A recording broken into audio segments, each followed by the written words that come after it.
Okay, today during e-learning, you're going to be learning about coordinate tools for geometry. We'll be introducing the tools today, and then you're going to be applying them to partition a line segment and to also do proofs about quadrilateral theorems. So what I would suggest that you do is print this out and then fill it in, use the video as a resource. There's an example at the bottom that you're going to do on your own and check your answers with a OneNote. So the first thing I did is I graphed both points, I connected it to make a line segment, and the first tool we have is the midpoint formula. So you've used this before. The formula's here. We basically want to find the point right in the middle of this line segment. And what we're going to do is we're going to add both of our x values from the 2 points and divide by 2. We're really just averaging the x values because that's going to find the point in the middle. So x sub 1, my first x is -4. And I want to add that to the second x, which is 2. And I'm going to divide by 2. So we could just do the math in our head. -4 plus 2 is -2. -2 divided by 2 is -1. That's going to be the x value of the point in the middle. All right, now we do the same thing with the y values. We're going to add them up, divide by 2. I would have 6. And then plus -6.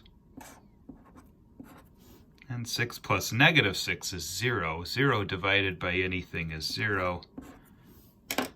So our y value would be 0, and we can just test this. We'll plot the point and see if it does look like it's in the middle.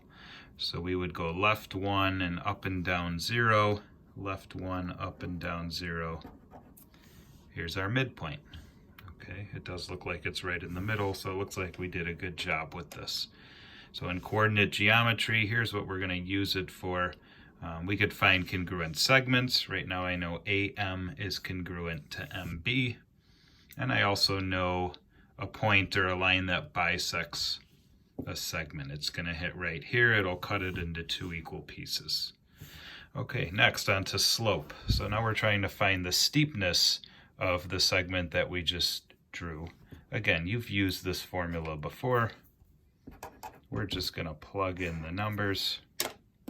We'll use blue for the y value. Slope is rise over run.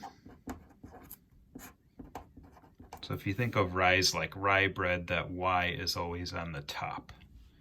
Okay, so we take the second y, which is -6. And now we're subtracting. This is what gets confusing when you mix it with the midpoint formula. The midpoint formula you're adding, but here you're always subtracting. You're finding the difference. So we had -6 minus +6. And that's going to equal -12. And then we do the same with the x's to get the run. Second x minus first x. Second x is 2. Minus first x is -4. So its double negative becomes a positive, and we're really taking 2 and we're adding 4 to get 6. And now you just simplify that. We know a negative divided by a positive is always a negative, and 12 divided by 6 is 2. Okay, and if we want to check to see if we're still on the line, we're losing 2 every time we run 1. So look at this, down 2 over 1. Down 2 over 1, we stay on the line, down 2 over 1. And then what we did with y2 minus y1 is we really found the amount of spaces that I go down as I travel from A to B. And if I turn segment AB into a right triangle, you can see there's a right angle right here. To get from A to B, I'm going down 12. So we would go down, and this would be 12 spaces. 1, 2, 3, 4, 5, 6, 7, 8, 9, 10, 11, 12.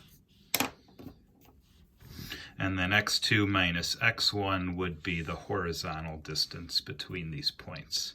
I would have to travel